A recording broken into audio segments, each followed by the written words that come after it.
Hello everyone. देखिए बच्चों, अगर हम बात करेंगे बेसिकली आपका मियोसिस की। माइटोसिस में हमने देखा उसमें डिफरेंट फेजेस थी। अब आप जब मियोसिस पढ़ लेते हैं तब आप दोनों का अगर कंपेयर पढ़ेंगे तो आपके लिए बहुत ही आसान हो जाएगा सेल डिवीजन को समझना। जैसे मियोसिस की अगर हम बात करें तो सबसे पहले जिस तरीके से माइटोसिस आपका सोमैटिक सेल में चलता है, सोमैटिक सेल में माइटोसिस होता है, उसी तरह से मियोसिस आपकी जर्म सेल्स में होती है या रिप्रोडक्टिव सेल्स में होती है।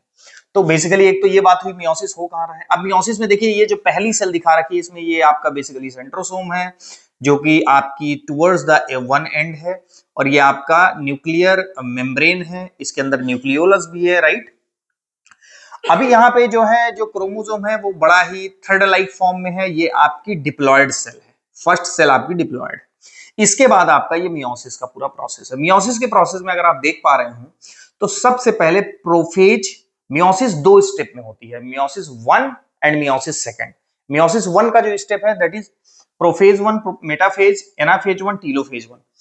देन मियोसिस सेकंड में सेम यही चीजें होंगी, prophase second, metaphase second, anaphase second, telophase second, right. वहां पर जो सेल बनती थी, एक डिप्लॉयड सेल से दो आइडेंटिकल डिप्लॉयड सेल बनती थी, जबकि यहां एक डिप्लॉयड सेल से चार हैप्लॉयड सेल बनेंगी। तो ये डिफरेंस आपको जरूर याद रखना है। यहां पे बेसिकली क्या हो रहा है, एक डिप्लॉयड सेल मींस 2n से बेसिकली कितनी सेल बन रही है, ये n वाली हैप्लॉयड सेल बन रही, कितनी बन रही है, ये चार बन रही है। अब कैसे, देखिए सबसे पहले इस डिप्लॉयड सेल में ये जो सेंट्रोसोम है ये बेसिकली टुवर्ड्स द शिफ्ट करेगा, towards the pole, pole shift करेगा एंड माइक्रोट्यूब्यूल का जनरेशन होगा प्रोफेज वन में। और क्या हुआ, न्यूक्लियर मेम्ब्रेन का क्या हुआ, डिसअपीयरेंस हुआ, न्यूक्लियोलस का डिसअपीयरेंस हुआ। तो सेम वही चीजें हैं जो माइटोसिस में प्रोफेज में थी, लेकिन यहां पे दो एडिशनल चीजें हैं जो आपके लिए बहुत इंपॉर्टेंट है, जिसको मेंशन करना, हाईलाइट करके आप एग्जामिनेशन में मेंशन करेंगे, क्योंकि यही एक डिफरेंस ही है। एग्जैक्टली क्या, कि मियोसिस के प्रोफेज वन में ये जो क्रोमोसोम है एग्जैक्टली इस तरीके से, ये इधर से रेड और इधर से ब्लैक, ये दोनों टच करेंगे इस तरीके से सेम, राइट। तो यहां पे क्या होगा कि जो ये पार्ट है टच होगा, यहां पे जीन्स का ट्रांसफर होगा, जिसको हम बोलते हैं क्रॉसिंग ओवर। क्या बोलते हैं, क्रॉसिंग ओवर। और क्रॉसिंग ओवर होगा प्लस यहां पे ये चारों मिलके दो होमोलोगस क्रोमोसोम, ये और ये और ये और ये दो सारे होमोलोगस क्रोमोसोम मिलके ये क्या बनाएंगे, टेट्राड। क्या बनाएंगे, टेट्राड। तो आपसे कई बार ये पूछा जाएगा कि मियोसिस के किस फेज में टेट्राड का फॉर्मेशन होता है, प्रोफेज वन में। मियोसिस के किस फेज में न्यूक्लियर मेम्ब्रेन का डिसअपीयरेंस होता है, फेज वन में। न्यूक्लियोलस का डिसअपीयरेंस होता है फेज वन में। माइक्रोट्यूब्यूल या माइटोटिक स्पिंडल का अपीयरेंस होता है प्रोफेज वन में। तो इतनी चीजें आपको, टेट्राड का फॉर्मेशन एंड क्रॉसिंग ओवर का फॉर्मेशन। क्रॉसिंग ओवर बेसिकली इसलिए क्योंकि इसमें जो जीन्स है उनका ट्रांसफर होगा, इसको हम जेनेटिक रिकॉम्बिनेशन भी बोलते हैं। कई बार ये भी पूछा है जेनेटिक रिकॉम्बिनेशन किस फेज में, फेज वन में। अब सेम चीजें लगभग सेम है, कैसे, मेटाफेज वन में वहां पे भी एक मेटाफेजिक प्लेट में अरेंज हो रहा था same, due to help of mitotic spindle. यहां पे देखिए ये जो क्रोमोसोम है ये बीच में किससे जुड़ा हुआ है, सेंट्रोमियर से। अब सेंट्रोमियर में यहां पे आप देख पा रहे होंगे कि इधर एक क्रोमेटिड हुआ जिसको हम बोलते हैं सिस्टर क्रोमेटिड, और इधर एक क्रोमेटिड है जो कि ये सिस्टर क्रोमेटिड है। तो यहां पे कोई भी क्या क्रोमेटिड डिफरेंट अलग हो रहा है एक दूसरे से, नहीं, केवल सेंट्रोमियर टुवर्ड्स वन पोल और ये इस पोल की तरफ शिफ्ट हो रहे हैं, दूर जा रहे हैं। तो बेसिकली एनाफेज वन में, यहां पे मेटाफेजिक प्लेट का जिक्र करेंगे, यहां पे आप बोलेंगे कि सिस्टर क्रोमेटिड रिमेन टूगेदर। मतलब यहां पे जो सिस्टर क्रोमेटिड है, ये जो क्रोमेटिड है ये एक सिस्टर क्रोमेटिड है, और ये क्या, ये अलग अलग हो रहे हैं, नहीं, केवल होमोलोगस क्रोमोसोम पोल की तरफ शिफ्ट हो रहा है with the help of centrosome and microtubule.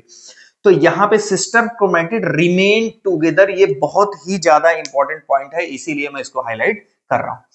Again आप टीलोफेज में जाएंगे तो जब ये अलग हो चुके हैं तो बेसिकली यहां पे अब अगेन रीअपेयरेंस किसका हुआ, न्यूक्लियर मेम्ब्रेन का, न्यूक्लियोलस का। और बेसिकली यहां पे क्या होगा, ये एक, ये देखिए अब यहां से सेल थोड़ी क्या हुई, फॉरो, यहां से सेल का थोड़ा साइटोकाइनेसिस स्टार्ट हुआ, और बेसिकली इस तरीके से अब ये दो सेल्स बन गई, एक ये बन गई और एक ये बन गई। किसके फेज के लास्ट में, टीलोफेज 1 के लास्ट में। यहां पे न्यूक्लियर मेम्ब्रेन भी अगेन अपीयर हो रही है, हो चुकी है।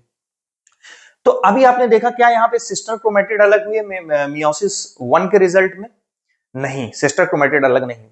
अब आपकी जो दूसरी फेज है, देखिए यहाँ पे ये दो सेल्स बनी, इन्हीं दोनों सेल्स को इस तरीके से यहां दिखा के रखा है, एक सेल ये और एक सेल ये, सेम।